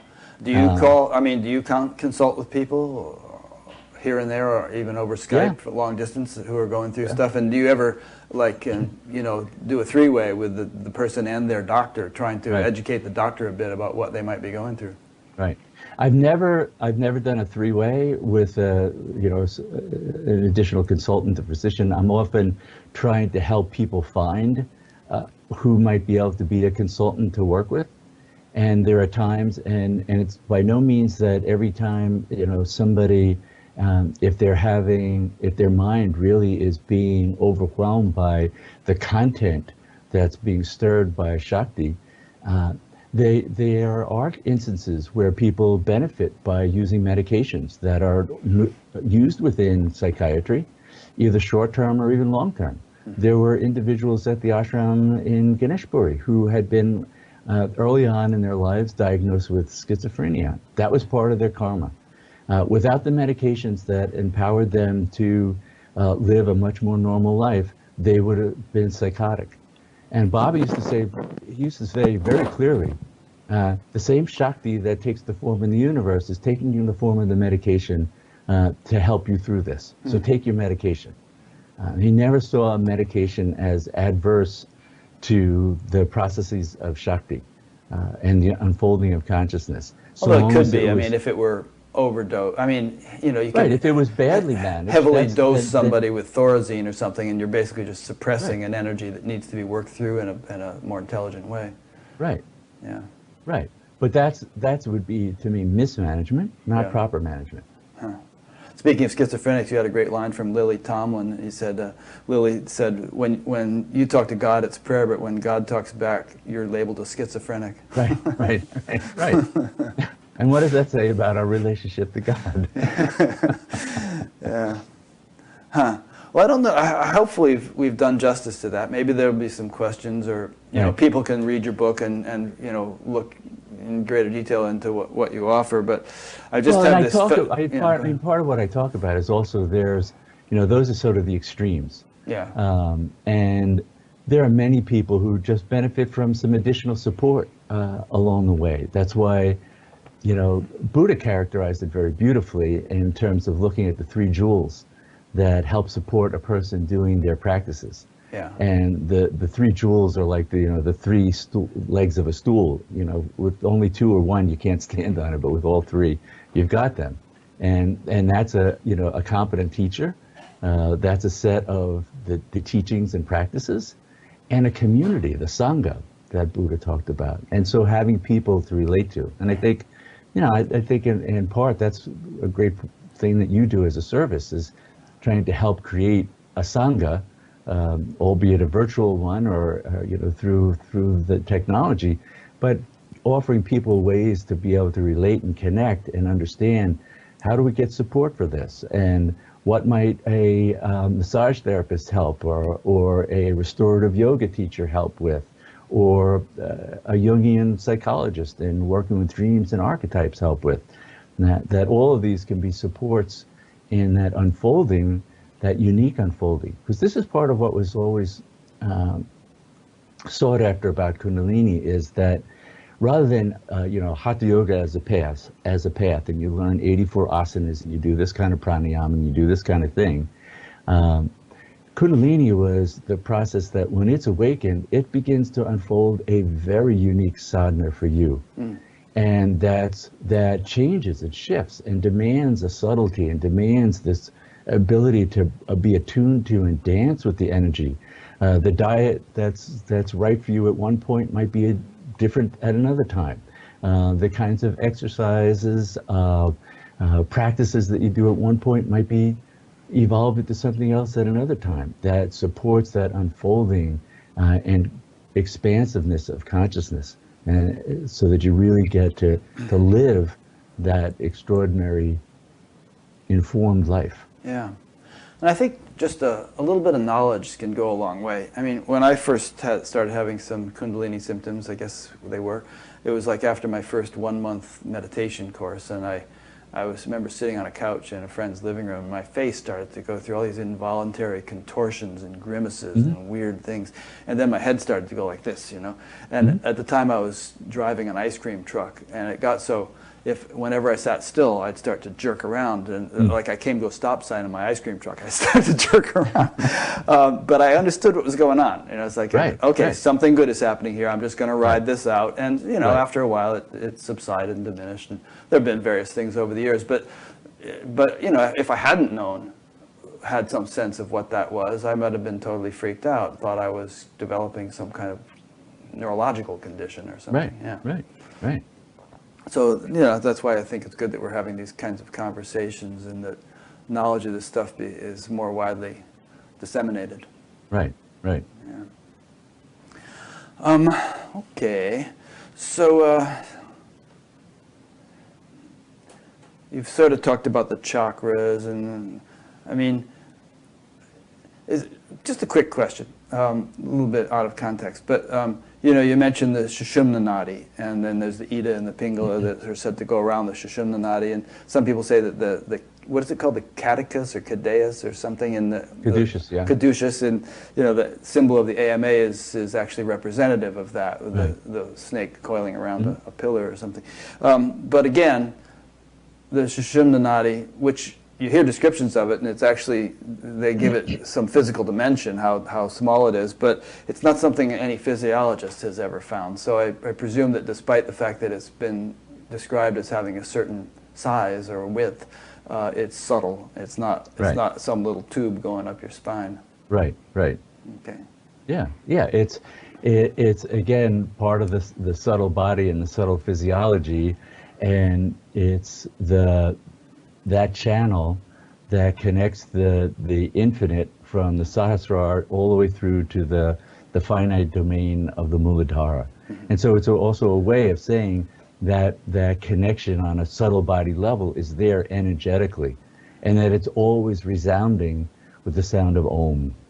That Om resounds within that channel continuously, meaning that universal presence of consciousness, that throbbing vibration, infuses all levels of manifestation, and can be accessed through all levels of manifestation. Here's a passage from your book I want to read related to this. You said the Kundalini moves through the Sushumna Nadi, erasing the impressions stored there and releasing the energy bound up in those impressions. This extraordinary purification process then releases us from the patterns in our lives created by those impressions. Secondly, she opens up states of consciousness that give us access to unbounded awareness. awareness of the transcendent self, what some call God consciousness. In order for that state of unity consciousness to become stable and fully manifest in the mind, body, and actions of the individual, the Sushumna Nadi and all the lesser nadis must be purified, cleansed of impressions and blocks that contract or restrict consciousness to the confines of ordinary human experience. So these impressions, I would conjecture, and see what you think, that they may be gross physiological impressions, such as chemical or structural imbalances, but they correspondingly would have a subtle counterpart that isn't gross or isn't physical at all, and that you know, you can pull a table by any one leg and the whole table will come along. So there are gross physical practices that can help to work out these impressions, and that would probably help to work them out in the subtle. And then there are subtle practices or processes that would work them out on that level, and correspondingly they would be released or resolved on the gross. Sure, yeah. And that's why, you know, various systems have developed the ways, the movements. I mean, so Tai Chi is a system of movement, but it's a psychophysiological exercise. Asanas are psychophysiological exercises. They're not just physical exercises. They're working on the physical and the subtle body. Mantra as a practice goes through different levels. You know, there's the sound when you're actually saying the mantra. If you're saying Om Namah Shivaya, Om Namah Shivaya, Om Namah Shivaya, there's a physical sound, and it impacts the physical body. And the power of mantra literally penetrates right through to the bones on that level and impacts the physical level of the body. When you start to take that to the subtle level, and now you're just becoming absorbed in the subtle awareness of the throb and the repetition of Om Namah Shivaya, Om Namah Shivaya, without any sound. And now that begins to take on, and you begin to even hear it, because it's already pre-existent. You begin to hear it repeating itself. And now it's working throughout the subtle body and purifying levels of that. And then it sheds physical form, subtle form entirely. It's still mantra, but now it's just this throb of consciousness. It's just this pulsation of awareness. And that's as it's beginning to cut through the causal body, because causal body is the awareness of limited being as opposed to infinite being. And so the consciousness of mantra can begin to be just this throb of awareness that moves through that and then brings us back to that expansion, that absolute infinitude of our being right here, right now, that's who we are. And that is the source of mantra. There's a metaphor that you're familiar with that the TM movement used to use, that of an ocean, you know, and there's the surface level of the waves, which would be like the surface level of the mind, and then there are deeper levels to the ocean, and then there's the sort of the ocean floor, and thoughts were represented as bubbles coming up through this ocean, and ordinarily you don't experience the bubble till it pops on the surface, but the point was that using mantra you could sort of ride the bubble down, so to speak, to subtler and subtler levels of it, or in the case of what we're talking about here, subtler and subtler impulses of thought, and quieter, more refined, more abstract, and until eventually thought is transcended altogether, and the self is left in its, you know, pure state, pure awareness. So I just thought I'd throw that in because it helps to illustrate the point you were making. Yeah. So, any more comments on that point before I shift gears? Well, yeah. I don't know where you're shifting gears to, but I think it's also important to recognize... We're going to talk about football. Okay. Just for a dramatic segue. You know? The delight of football. So it's important, I think, to understand also, you know, that the whole understanding, you know, viewing sadhana, viewing the unfolding of consciousness from the paradigm of Kundalini, is just one paradigm for understanding that. It's not you don't have to know that. You don't have to know anything about chakras. You don't have to know anything about the Sushumna Nadi. You don't have to know anything about that domain at all to know the infinite. This is a way of understanding. It's one map. That's what I was talking before. These are maps. But there are paths that don't use that map at all.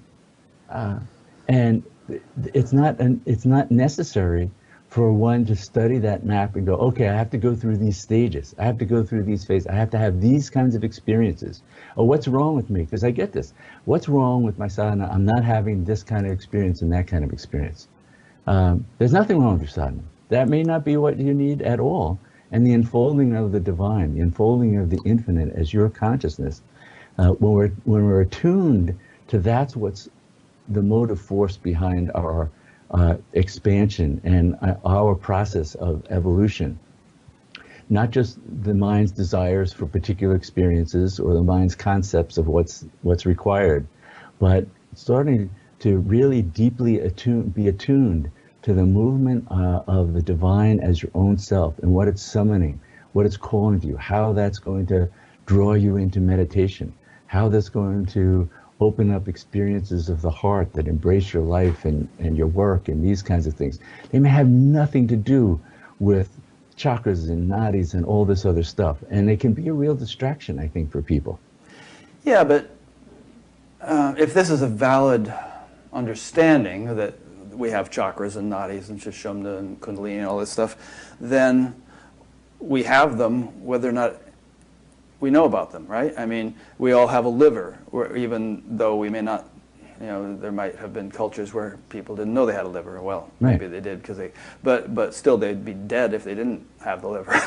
So, you know, so Zen monks and Tibetan Buddhists and Native Americans and South American shamans and everybody else, regardless of the understanding of their particular tradition, must have chakras and right, but all they that might look at it. They might look at it very differently. They might explain it differently. Right. They might look at it, you know, as Saint Teresa of Avila and the seven mansions and a process of coming into the living presence of the divine. So the archetypes may have a different inflection to them. I see. And yes, it's going to unfold. This is to me what's important about understanding Kundalini as the power of revelation and transformation, and how she's going to manifest in that way. For some people, they never have an experience of the divine feminine.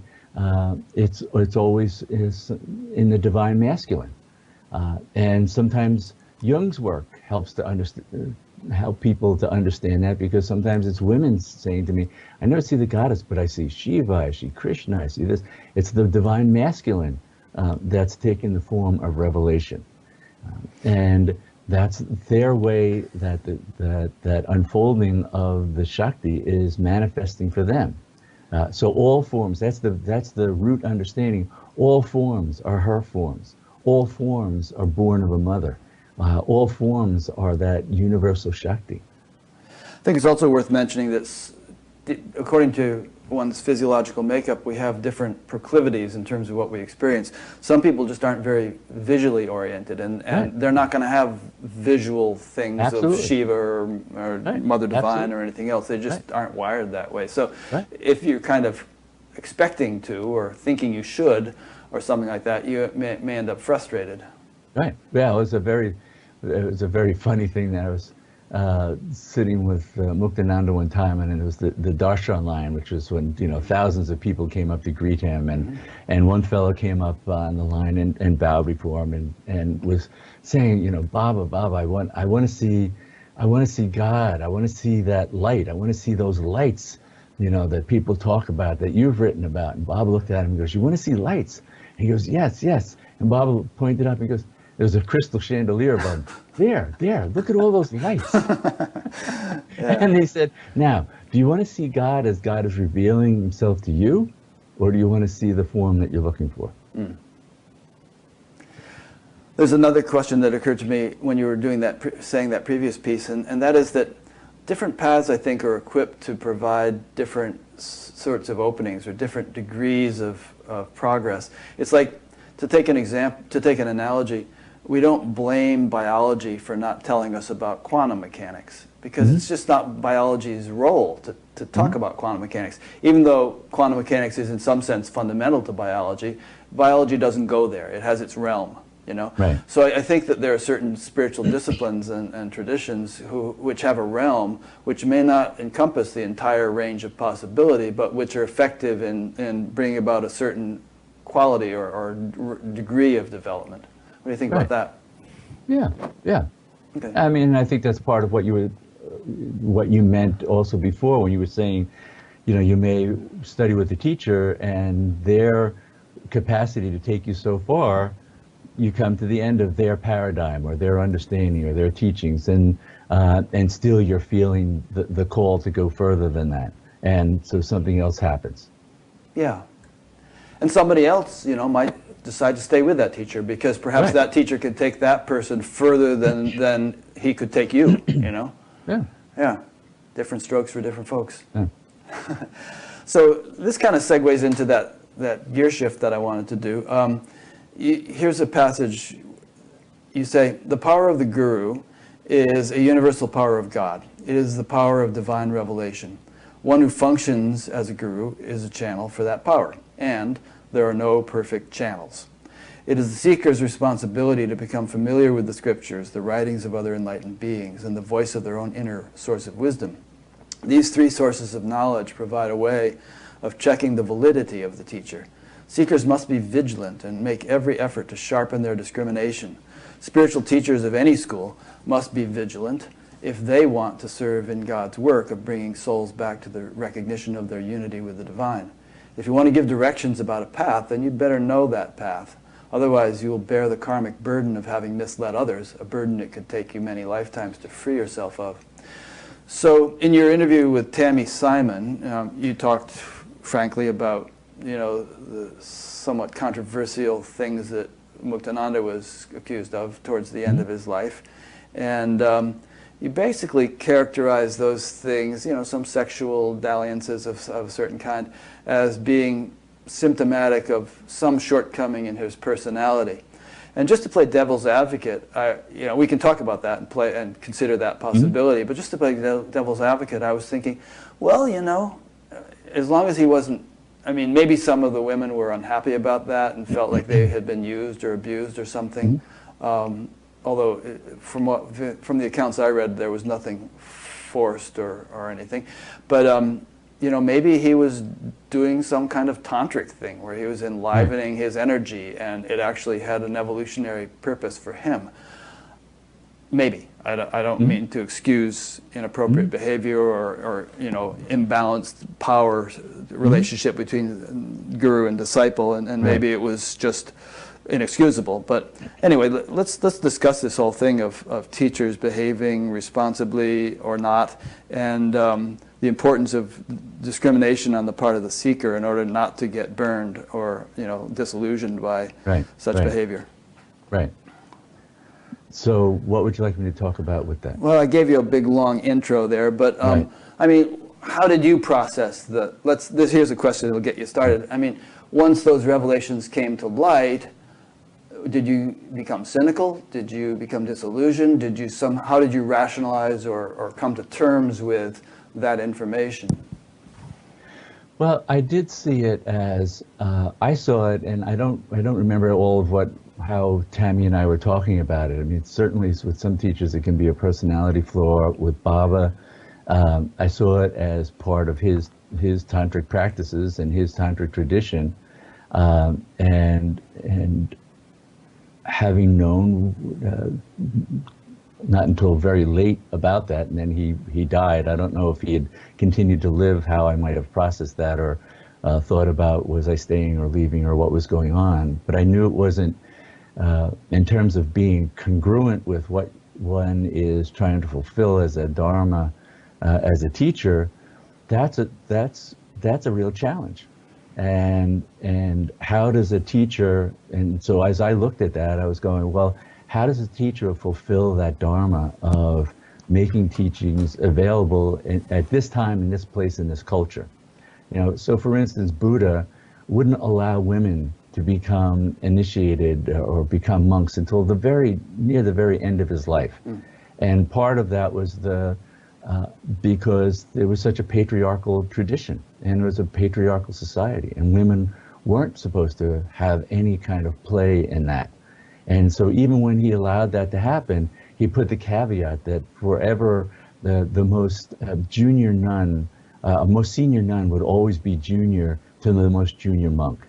was how it was said. And so that he was trying to sort of encode that ignorance that we would look at now in the tradition then, I think in support of trying to I wonder if he really believed that, or if he was trying to placate his contemporaries. I think he was trying to make it acceptable. I mean, that's my conjecture. That's my, that for what that's worth. So to me, processing what was going on with Baba, there was, for me, also very clear the power of the teachings and the power of the practices. And I never believed in the paradigm of one is absolutely perfect, that a teacher is perfect. And even though, and that was something that bothered me often about even some of the Siddha Yoga teachings, was the perfection of the guru. And that it left people with a false understanding of what perfected meant. It was, when you look at it in a deeper light of understanding scriptures and texts, it meant perfected in the practice of meditation and fully accomplished in that power. Not necessarily transferred to every single thing that they do is going to be absolutely perfect in itself. That's part of the recipe for how they're related to, but there's a level of discrimination that's, to me, required to understand, how does that operate? What's going on with that? I was thinking about that, and I was thinking, well, we might say nature's intelligence is perfect, uninterrupted by human interference and so on. But then look what happens in nature. I mean, animals are getting killed, and there's volcanoes, and there are forest fires, and there are planets probably getting hit by asteroids, wiping out all the life on them, and all kinds of stuff happens in nature that may not seem very perfect, but that might just be our sort of limited understanding of what perfect means. Right. Yeah. Right. Which could be an alibi for egregious behavior. We don't want to go there, but but that's that notion of how do we use our discrimination and say, okay, this is where it crosses a boundary for me. I mean, for instance, early on, one of my first teachers was Choyam Trungpa Rinpoche, who was an alcoholic or something. Who was an alcoholic and womanizer. And was upfront about that. I mean, he never pretended to be not sexually involved with many different women, and was that it wasn't hidden in any way, nor was his drinking. His teachings were sublime. And I remember being at talks and being in programs with him and being totally impressed and reading his works and being really informed by that kind of perspective, and how much that helped me to understand things like the spiritual warrior and living in the world and the spiritual materialism and meditation and all these different things that really his teachings and his practices supported me in. But I couldn't stand seeing him drink to the point where he was falling out of his chair. Yeah. And I just, after a couple of years, I just couldn't, that was intolerable to me. I couldn't say that, that was the wrong thing. It was wrong for me to try and follow a teacher who had that flaw. I interviewed a very sweet gentleman named Sri M a few months ago, and he was in India. And we discussed this point, and his opinion was that, these so-called crazy wisdom teachers who were doing reprehensible things and writing it off as crazy wisdom, he felt, in his opinion, they were works in progress, that does not represent full enlightenment, that they had something, some awakening, some gift, some eloquence perhaps, but that they have more evolution yet to undergo, and we shouldn't take that as an acceptable example of the full potential of the development of consciousness. I kind of resonate with that attitude, I think. Right. Yeah.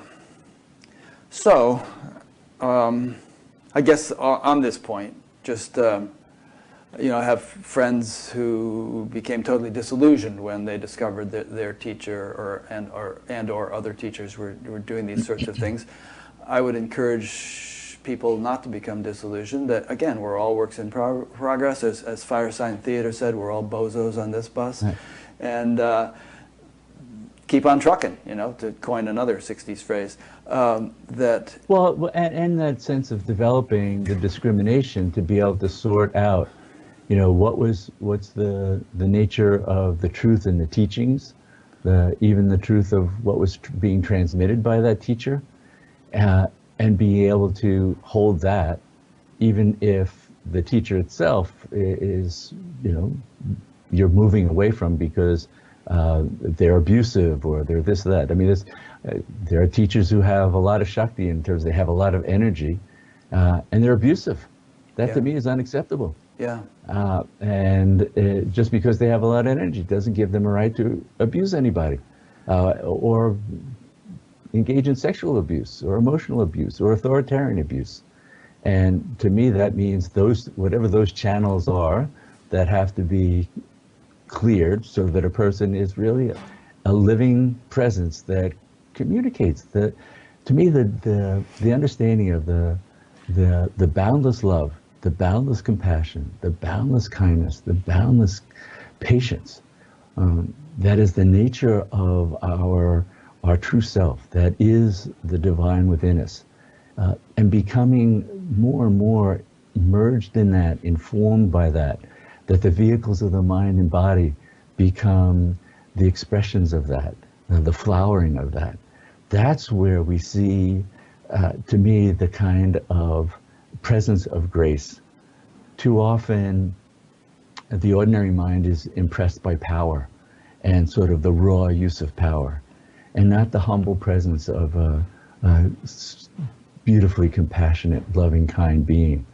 And that's, to me, is much more revealing of their nature of being at one with or in communion with the infinite, and being able to walk around both with this body and this mind and as a facet, a face of the divine, but the back door is open. The infinite is always pouring through. The infinite is informing our every moment, our experience, our life, how we look at the other, that there is no other. We're always looking at, I'm encountering another divine face, another face of the infinite of my own self standing before me or coming to me. Yeah, one drum that I keep beating on this show is that I think that it will be valuable, and I hope that the show is contributing to this, for us as a spiritual culture, as a larger culture, to gain a greater and greater clarity of understanding about what enlightenment actually is and what an example of enlightenment looks like. Because it would, firstly, it's inspiring. You know, it's something to really shoot for if you realize how marvelous it can be. And secondly, it can safeguard the path and prevent one from getting hung up in trips that are not going to be so helpful. I mean, obviously we learn from everything, but if you can avoid spending 20 years being abused, and you know, Leah Remini has this whole show on A&E right now about Scientology and the horrors that she and others have gone through, and how much money they've been milked for, and things like that. You know, so maybe Scientology is good for some people, but if we just have a clearer understanding of what enlightenment, higher consciousness, and all really is, it seems to me it could really smooth and safeguard and accelerate the path for millions of people. Well, that and being able to reflect on what are we attracted to. Yeah, right. You know, because there are people who they think, you know, the trappings of power, the trappings of domination. I mean, we saw that in our presidential election. But these, you know, external trappings that mean nothing and can absolutely be a red flag to what the abuses are and what the unseemly state of that being might be. We have to be self-reflective. What am I attracted to? Because I might be attracted to the very toxin, the very poison I need to confront. But better to confront it internally. Yeah, that's a good point. What am I attracted to? I mean, we can't totally blame the teacher or the organization if we're attracted to something toxic. You know, there's like attracts like. You know, there's something in us that's causing us. Reminds me of this animated movie. It's called A Bug's Life, and the funniest scene in the whole movie was it's a restaurant, and this waiter comes out with a platter of poop, and he says, "Who ordered the poo-poo platter?" And all these flies go zoom around. Yeah.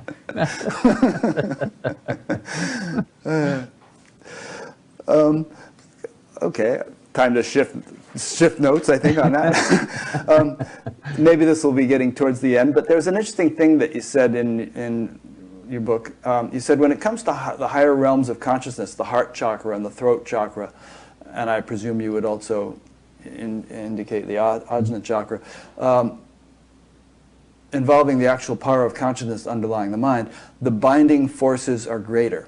So it kind of reminded me of the Lord of the Rings, where the closer Frodo got to the pit of doom or whatever it was called, the more difficult the temptation for him. And it was only through, I guess his friend Sam that he managed to get there. But are you saying that sort of the closer we get to the summit, so to speak, the steeper the climb and the greater the challenges and tests and obstacles we may encounter? Well, and you're getting closer to the root of the mind, and which means the root of bondage, because much of what we identify with is really the mind. And so when you're entering the sort of levels that are representing the root nature of the mind, then it really is, so in that allegory, that vision that I was, soul's journey of Shakti, then really having to move the mind through that it's the power then of that awakening of Kundalini, or the practice of an awakened mantra that helps to move consciousness beyond the mind. The mind can only go so far, and then it's just like trying to jump over your shadow. You can't. And so it really takes this influx and this support of the inner power of grace. That's why Kundalini Shakti is the inner guru. It is the power of the guru. It's the power of the one that can take you beyond duality into unity, take you beyond the mind into infinite mind, infinite consciousness. Well, a lot of people these days say, I don't need a guru, I don't want a guru, I'll be my own guru. Do you think that that's a dicey situation, that one really does need, at least at certain critical stages of one's process, an external guru? It's important to reflect on who's saying that, even as we say it to ourselves. Who's the one saying that? It's usually the ego mind saying it. And the ego mind has always wanted to think it was its own guru. And when, for most people, that is their guru. Who's the one saying, I'm going to get up and I'm going to do asanas in the morning, or I'm going to practice meditation? Oh, no, I don't feel like it today. I think I'll skip it. No, I really wanted to do. It's all their ego mind. And so we're used to following the ego mind as the guru. The problem with the ego mind as the guru is it can't get past itself. That's it, trying to jump over its shadow. So at some point, there needs to be an influx of that grace, that power, whether it's an awakening to the inner guru, that then the ego mind has to relate to what's that living presence of the divine within. That is the one who I need to follow, not just my ego mind. That's why ultimately all paths are a path of surrender. They're surrender to being informed, motivated by, directed by that consciousness that is beyond the ego mind. But first, the ego mind often relates to it as alien, separate, different, wary of, fearful of, all those different things. Part of the archetype of the guru-disciple relationship and the aspect of it having to do with obedience was it was meant to be a reflection of how do you get the ego mind to be completely surrendered to the presence, the living presence of the divine within. And so the external guru-disciple relationship was a training for the ego mind to become completely obedient to the divine within. Unfortunately, the external is obviously subject to all kinds of distortions and perversions of that kind of authority. Just as the inner relationship is subject to all kinds of delusions. Both of them are dangerous. Potentially dangerous, yeah. Yeah. Yeah, so it's the razor's edge, isn't it? Yeah. Huh. Okay, well, this has been great. We've covered a lot of stuff. Is there anything that we haven't covered that comes to mind that you want to, leave people with or discuss before we wrap up? Yeah, there's, in the collection of poetry, Kali's Bazaar, and that's a collection of poetry that, the infinite speaks to me in meditation, and I do my best to be the scribe of. Mm-hmm. And one of the poems that just was coming to mind was, oh, what fun it is pretending there's a we when we both know there isn't even a me. That's nice. So we've engaged in this convention, this pretense that there's a you and a me. And we've played around with that for a couple of hours now. But the truth is, it's just the one. Yeah. Interacting with itself. Yes. Great. Well, that's a nice note to end on. So as usual, I'll be putting up a page on BatGap with links to your websites and books, and people can get in touch. And you want to mention like what kinds of stuff you offer? I mean, yeah. Well, we offer, through Anam Cara Meditation Foundation, we have local programs, free programs a couple times a month. We have a retreat coming up at the Garrison Institute on the end of April, the last weekend in April, the 28th through the 30th. In the Catskills or someplace? And the Garrison Institute is on the Hudson River, beautiful Hudson Valley, and the title of that is Living Through Dying. And so it's going to be a retreat on exploring all the ways, both kind of literally how do we live through dying, but the various levels that we die at, how we die to old hopes and dreams. How does the ego cope with things and have to die to itself in the spiritual process? And literally, how do we prepare for death? Because much of our practices in yogic and meditative traditions were also very consciously a preparation for how consciousness moves through death to incarnate once again, and ways of understanding that, teachings to support that, and to open up the awareness of what the eternal is that never dies. So that retreat, Living Through Dying, will be the end of April. And then we also have a program titled Awakening Kundalini, The Path to Radical Freedom. So it's based on the book, and that'll be a one-day program at the New York Open Center in Manhattan, and that's coming up on March 12th. Okay. And then you are also a therapist of some sort, right? So right. You meet with clients, and do you do that like just locally or also over Skype? Well, people come to me locally, but yes, I do a fair amount of Skype consultations from, well, that opens up all over the globe. So I've worked with people from, as far away as Australia, New Zealand, and Europe, and to around the United States, who are going through various kinds of processes of spiritual transformation, awakening, challenges, and they work with me once or twice, they work with me regularly, whatever suits them, they contact me and set that up. Yeah, we just we have a page on past interviews called Categorical Index, and it attempts to categorize all the people I've interviewed, but we just created a new category called Spiritual Emergency Help, because we get so many requests for that. Right. And there are spiritual emergence networks that people get referred to me through them, and I refer people back to those for local resources. There's a spiritual emergence network in Europe and Canada, the United States, Australia. Yeah. And those kinds of resources on my website, thesoulsjourney.com. Okay. And then there are others who deal specifically with Kundalini, maybe not so much in terms of emergencies, but like Bonnie Greenwell and Joan Harrigan and others. So help is out there. People need it. Yeah. Okay, great. Well, thanks. Let me just make some general wrap-up points that I always make. I've been speaking with Lawrence Edwards, and I'll have a page on BatGap where you can get in touch with him.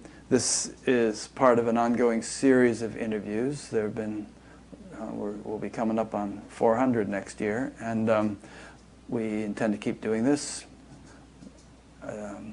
So if you'd like to be notified of future ones, there's a place to sign up to be notified by email.